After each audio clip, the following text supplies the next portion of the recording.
Today we'll be making a pinch pot. Remember from our last class we began the process of wedging. We are working on getting all of the air bubbles out of the clay. Notice wedging, my hands are together, fingers apart like this, making somewhat of a set of antlers. Grabbing my clay, pushing it forward. Now you don't have to push very far, just a slight bit. And when you pick up your clay, you're just rotating it a little bit, like a quarter of the way. You apply a slight bit of pressure on the outside as you push forward. I know that my clay is already wedged, so I'm going to focus on putting it into more of a round shape as we begin getting ready for the pinch pot. I also have a container of water with my sponge, my rib that I will need eventually, but not yet, and the needle tool. Again, I don't need it yet. It's just there ready for me when I do. Okay, so I will continue. Pat this into a round shape. If this is not round, your pinch pot will not be round. Kind of smearing some of those lines together so there's no real big creases in my piece. Okay. Now, when you start your opening, you have to consider where it's going to go. You don't want it to go off to the side, right? You want it to be down the center. So you're going to gently just press your thumb in towards the center, noticing that the back side is here, right? This is what it looks like from the side. Okay, and then I'll slightly have to wiggle my finger around in a circular motion in order to pull it out. Okay, now when you start working on this, you'll have to grab the bottom, just like that woman said in the last video that we watched. So if you can't reach all the way around, you have too much clay, and you'll need to make a smaller pinch pot. But we'll try to help you with your clay distribution. Okay, so initially when working on this, we turn it, gently squeezing at the bottom, remembering that our ideal thickness that we're going to go for this whole pinch pot is about 1/2 inch, or the thickness of your pinky. That's the easiest to remember, the thickness of your pinky. Okay, I kind of feel like I've gone as thin as I can on the bottom, and now I'm going to start applying pressure. I notice I move my hand position to where I'm supporting the base in my left hand because I'm right-handed. Place my thumb inside. Now I'm gently squeezing down here. So on the inside, my thumb is as far as it can go down, and then my fingers on the outside, and I'm pressing at the base. Well, I should say this is the base, but near the base. So the very bottom of your side, the lowest point of the sides. And I am just gently squeezing and pinching. What this does is it helps push this clay that's down here at the bottom. It's starting to push it up. Okay. I'll just have to do that repeatedly, moving up the side of the pot.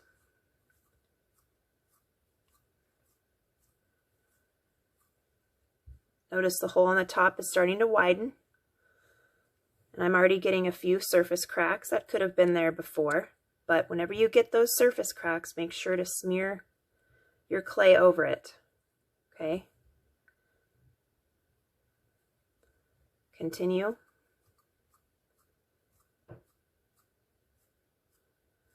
Now I've moved up farther up on the pot. Now more of my pressure is here through the middle.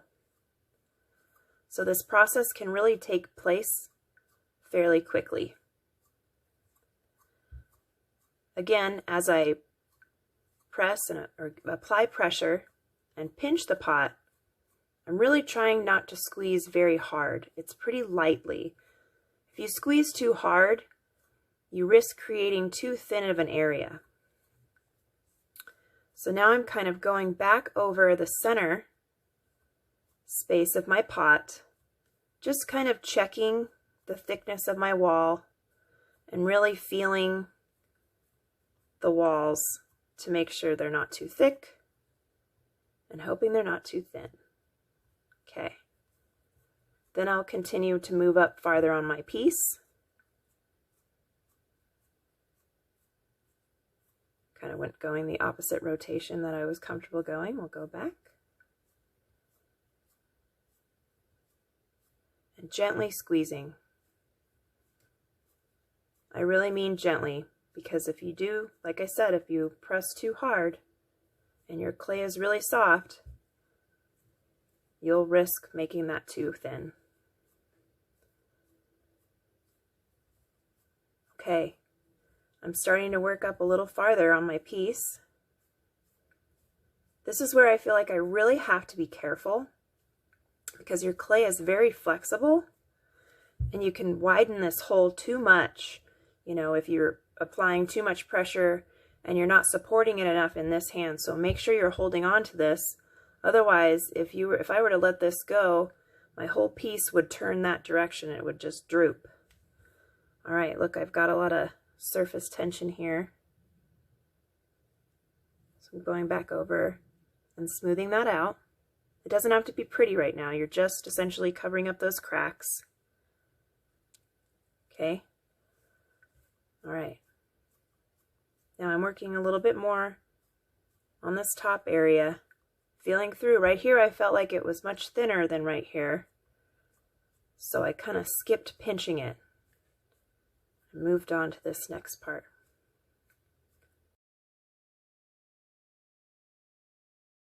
Okay.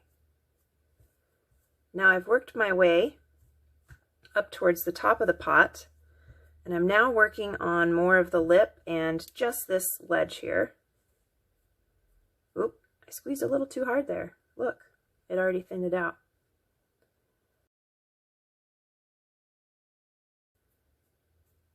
Okay, now I feel like I've thinned it out enough. I'm just going back through to make sure there aren't any areas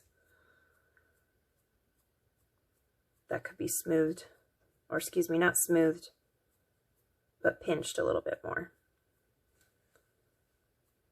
This side looks a little bit thicker than the other. It really does help to, if you're sitting down, stop for a minute and look at your piece from straight above. Do the walls all look like the same thickness? If they don't, think about what areas are thicker and then pinch those out a little bit more. Okay, so I already have somewhat of a bottom that's worked its way through my pinching process, but what you can do is place that down on the table, not too hard, just a little bit so you can get the idea of the base of your pot. See, look, I've got mine. I still have my little indentation there, but that's okay. I could maybe use that to my advantage later. Okay? Now I'm just going to try to clean this up a little bit.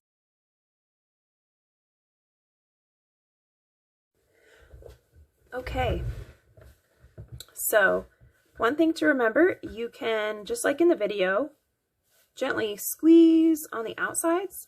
If you felt like your piece was a little bit wide, just applying that a little bit of pressure helps squeeze it in. Okay. Now if it looks like you've distorted the shape of your piece, just try to round that back out a little bit.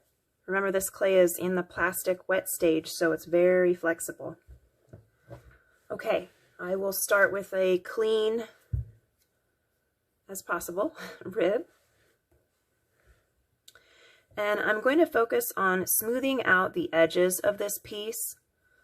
So when doing that, remember, you have to support this from the inside.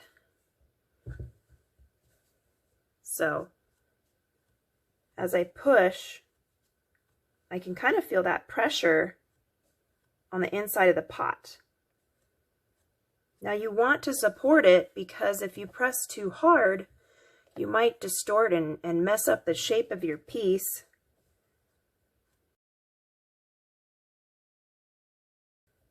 Okay, I will continue doing this.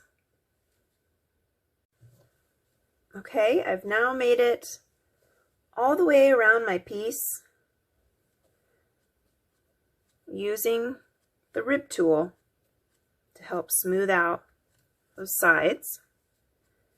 And I think I'm going to take a look and just make sure everything looks the way I want it to, nice and smooth. When doing this, you have to be careful how you pick your piece up. You could pick it up kind of from the side, but you want to support the bottom.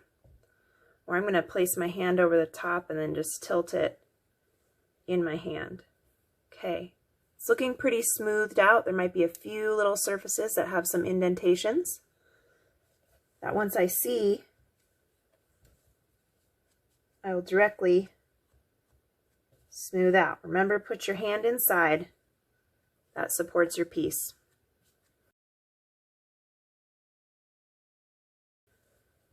Sorry, I feel like I just had to keep going on this a little bit longer.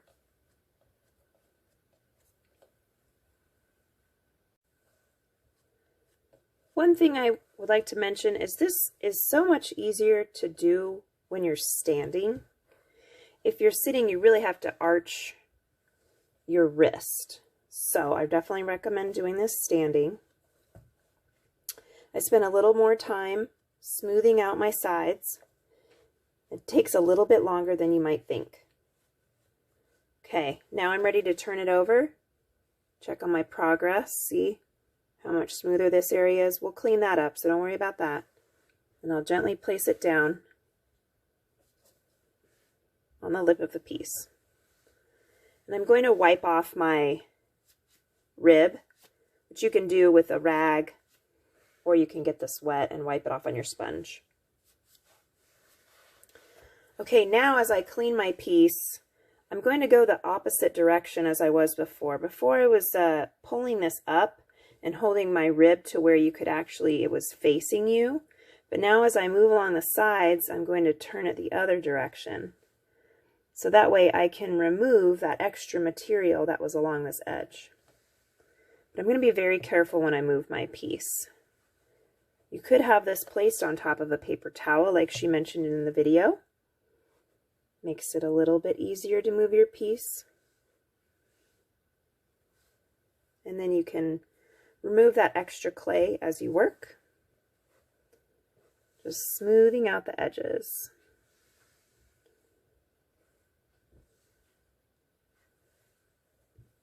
Now remember, this takes time, so don't become impatient.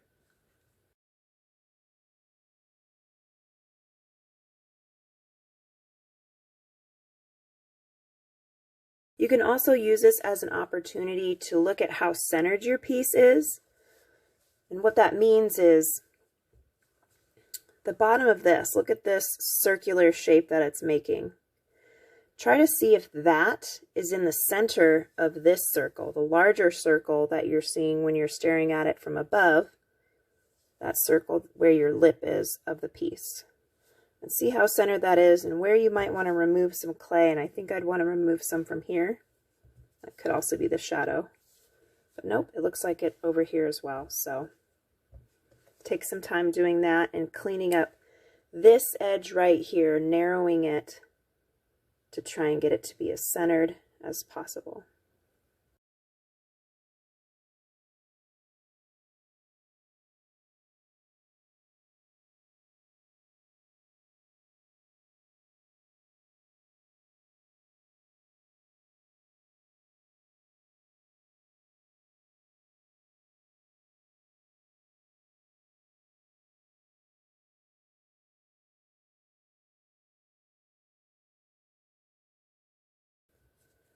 Okay, my piece looks fairly centered on the bottom. Suppose I could take a little more from here. It's always important to look at it more than once. Really look at all the angles, just to make sure. Okay, now I will gently pick this piece up, turn it back over. I can start working on smoothing out the inside. Okay, so I am holding my rib actually where my thumb and finger meet this portion that's been cut away on the rib. A lot of you asked what that's for. It's somewhat of an area where you can grab onto. Now again, this other hand is on the outside, supporting as you smooth out the inside. Turn your piece.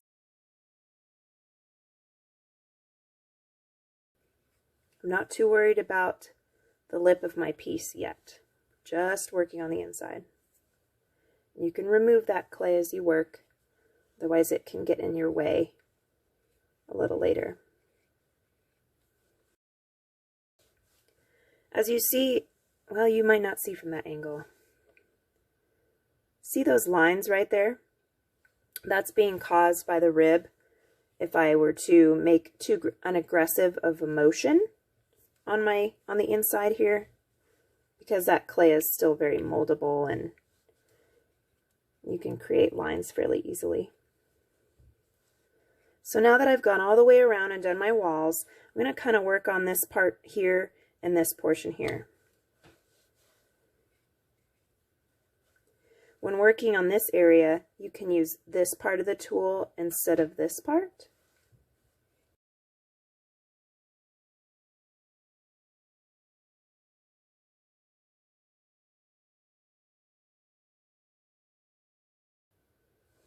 Okay, now I can move on to the lip area here a little bit and shape the inside there. You have to be really careful not to apply too much pressure because you can remove the clay pretty easily. And we don't want too thin of a wall, right? You want it to be like a pinky thin or pinky thick. I think this part of the wall is thinner than this. So you just have to be careful not to remove too much.